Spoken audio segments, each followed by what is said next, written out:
Ano man kayo pa ako di? Ito ano ng tawag nito? Ay boss, baka pwede magtanong sa'yo boss, kilala mo ba ito si Dakula? Dakula? Oh, Dakula. Ito last name nyo, Dakula. Last name niya, B. Dakulabi? O baka kilala mo dito kasi Si Dakulabi, yung daw balde ang baba niya. Oo, kasi may ano sa amin nagtawag sa 911. Ano na pala nyo? Sa nagaliw? Di na to ang ambulance, man! kayo yun, boss? Gaawas na to? Oh, buhatin natin. Hindi! Uy! Ang sino ka? Ako yung sa driver ng ambulance. Ito, ambulansya. Yan. Ambulansya, hindi na ambulansya ya! Kila, yan na, reality. Is na lugmar man yan! Tagal. Ambulansya yan, boss. Ako yung driver. Tara na kayo. Yung Wait. pasyente mo. Wait lang, Jonathan. Pangitaon na to ng ambulance. Ay, boss, ambulansya nga ako. Sa ospital ako. Hindi na magpatagal. Tara na. Nag-aawas na. Jonathan, kahit ganiti lang si uncle mo, balaan ang pagbasa. Is na lugma na, oh! Ambulance and call. Hindi na ambulance! Ano man eh? Isama mo na yun, boss. Oy, hindi. Wala kami kwarta. magsama Namumutla na yung... Wala kami kwarta.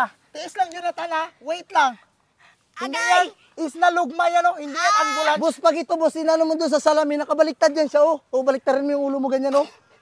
Ay! Wait lang. Is na lugma. Paano naging ano yan, ambulance yan? Kinmagsang-ayon na ta. Hindi kami manol klaseng nga tao. May pinag-aralan din kami kahit grade 3 lang kami. Ito, bahala ka mo dahi. Mag-aawas na. Dito na lang kay Mang Butong. Kay gapula-pula na niyo. Supsupon pala karon. Binti nga na.